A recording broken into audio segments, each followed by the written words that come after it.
Last time we spoke about photons in the context of an interferometer, the Mach-Zehnder interferometer. And we saw the very unusual properties of photons and interference and how a relatively simple interference effect can be used to produce a very surprising measurement. Today we're going to backtrack and go from the beginning and think about photons as physicists did 100 years ago, and how, by thinking about photons, they pretty much came up with quantum mechanics. So we want to trace this back, and the best place to start probably is with a photoelectric effect. The photoelectric effect is an experiment done by Hertz in 1887, in which he irradiated plates. That means shine light, high energy beams of light on metal plates, and he found that electrons were released. Those were called photoelectrons, and therefore you would get a photoelectric current from those electrons. So this is the effect we want to discuss now. It's the photoelectric effect.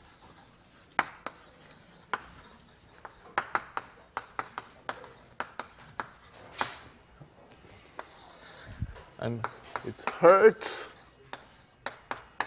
1887. So first the description. So polished metal plates,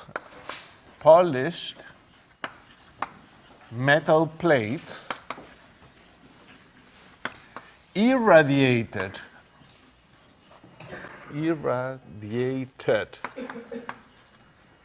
may emit electrons.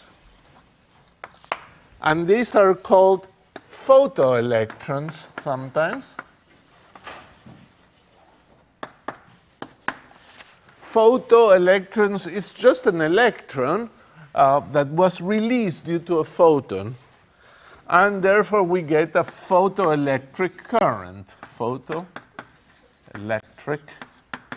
current. Okay, so so far so good. But what was special about this experiment? The first step that was special was that there was a critical frequency. If you would take a sample and you would irradiate it with light, and you would begin with light with very low frequency, nothing would happen.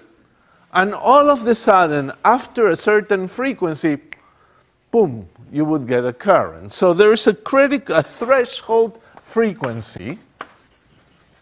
There is a threshold frequency, nu zero, such that only for nu greater than nu zero, there is a current.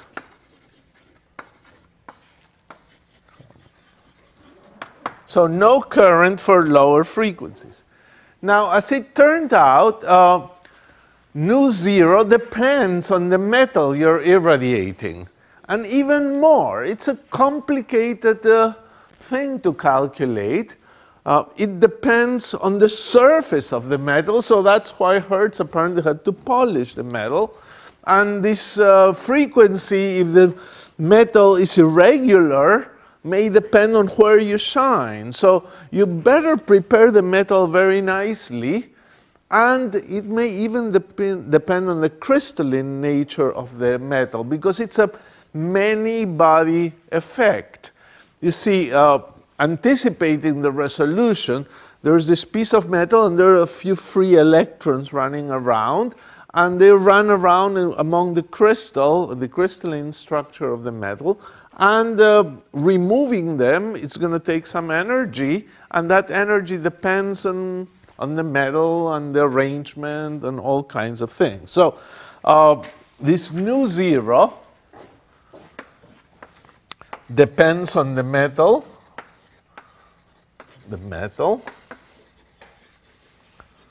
and the configuration,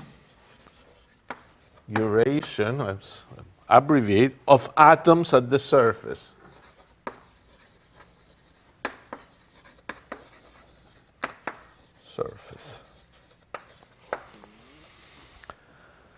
Third property was kind of interesting. The magnitude of the current was proportional to the intensity of the light. Magnitude. Current is proportional to the light intensity. To the light intensity.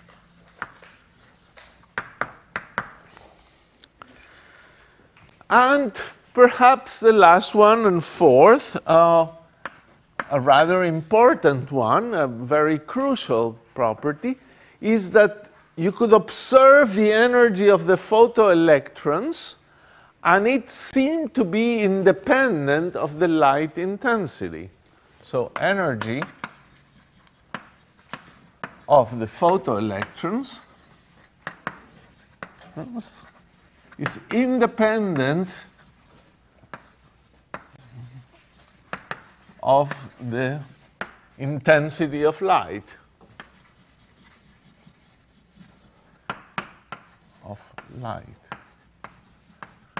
The number of photoelectrons would depend on the intensity of light, but not the energy of the photoelectrons. Now, there's more to that, but I think it was not quite exactly noticed by Hertz.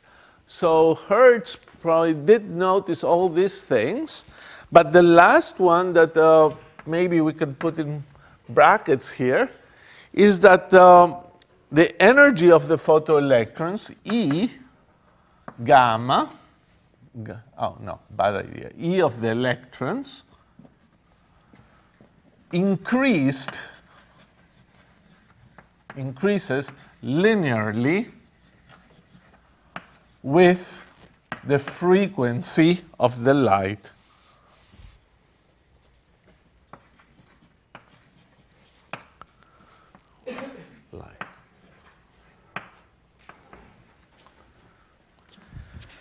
So this photoelectric effect was not easy to understand if you thought of light as a wave. And Einstein came up with an answer that he almost said what was going on, but didn't quite use the word. He said that light comes in bundles of energy, and in a beam you have bundles of energy, quanta. Didn't quite say there's light is a particle. He himself was a little non-committal, I think, about this concept. But Einstein in 1905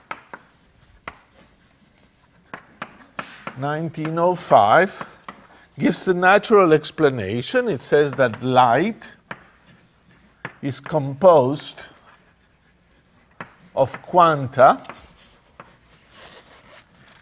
I would have to wait until 1920s until the name photons came up, given by a chemist, Lewis. So he called them quanta, and these are later photons, and I will use the name photons from the beginning. With energy,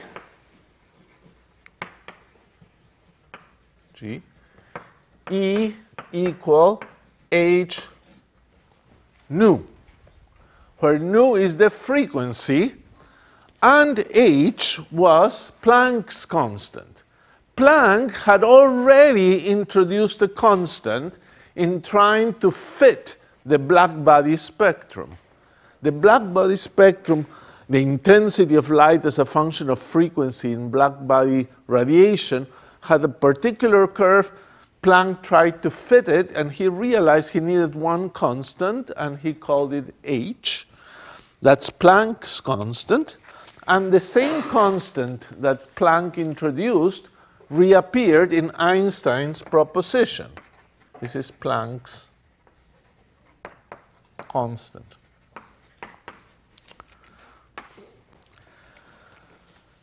So the picture that Einstein and others had was that you would have a kind of a potential here. You plot energy over here, and maybe this is some distance, and you have a metal, and there's the electrons captured here, and here is zero energy. So they have negative energy, they're captured. And you need some amount of energy, W, which is called the work function, that depends on the type of metal you have. And if you could supply that energy W to any one of these electrons that are bound in this metal, they would come out and not be attracted anymore and would be able to fly free. So it is like an escape velocity. You're bound by the gravity of Earth. You need some velocity, some energy to shoot you out. Same thing here. So this W was our work function.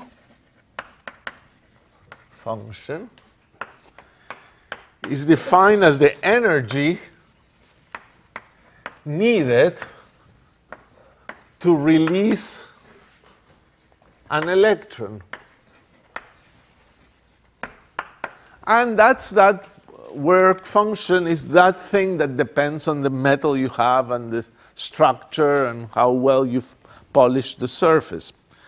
So if this is true, then Einstein, if he was right with this property, there would be the following statement that you could make. The energy of the electron, which is, roughly speaking, 1/2 mv squared, would be equal to the energy that the photon has minus the work function. So you supply a photon, some of the energy goes into the work function, but the rest of the energy goes into giving free energy to this electron. So you would have the energy of the photon minus W, which is what you need to just take it out with zero velocity. And then the rest of the energy of the photon would be transmitted as a kinetic energy of this electron. So if this is true, this would be h nu minus omega, and this was considered a prediction because that statement that the energy of the electron increases linearly with the frequency was not quite obvious to people. The experiments were not fine enough. Measuring the energy of the emitted particles was not all that easy either. So, so this was Einstein's prediction.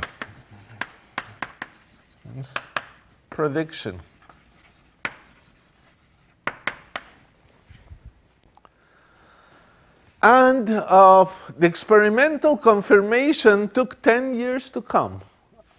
It was verified by Millikan in 1915. So Millikan in 1915 and 1915 measures the energy of the photoelectrons, verifies Einstein's conjecture, Einstein's conjecture, and actually produces, by measuring so carefully the energy of the photoelectrons, produces a measurement of H, which is the best to that point, and H is measured to better than 1%. So a very accurate measurement of h. And perhaps you would say, okay, so this is all wonderful. Now everybody believes in photons, but that's quite far from the truth. They didn't believe in photons too much because Maxwell had been too successful. And Einstein himself knew that once you started believing in particles like photons, you had this subject we discussed of loss of determinism and waves that behave sometimes as particles and things he didn't like much. So people were quite reluctant to believe in these things. It's quite amazing. So it took a while still. So let's do a simple exercise to introduce some numbers here and show you how to do some very simple computations. So let me do an example.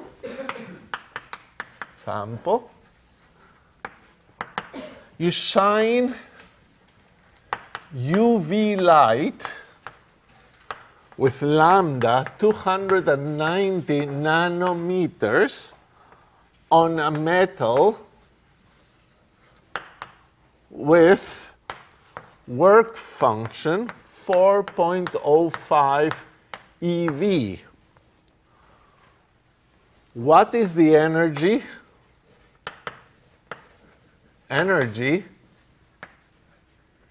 E of the photoelectrons, and what is their speed? Now, it is a goal of mine and of the instructors in this course that a calculation like that you should be able to do without turning on your iPhone and checking what h bar is and getting a few constants and what is an EV or all these things.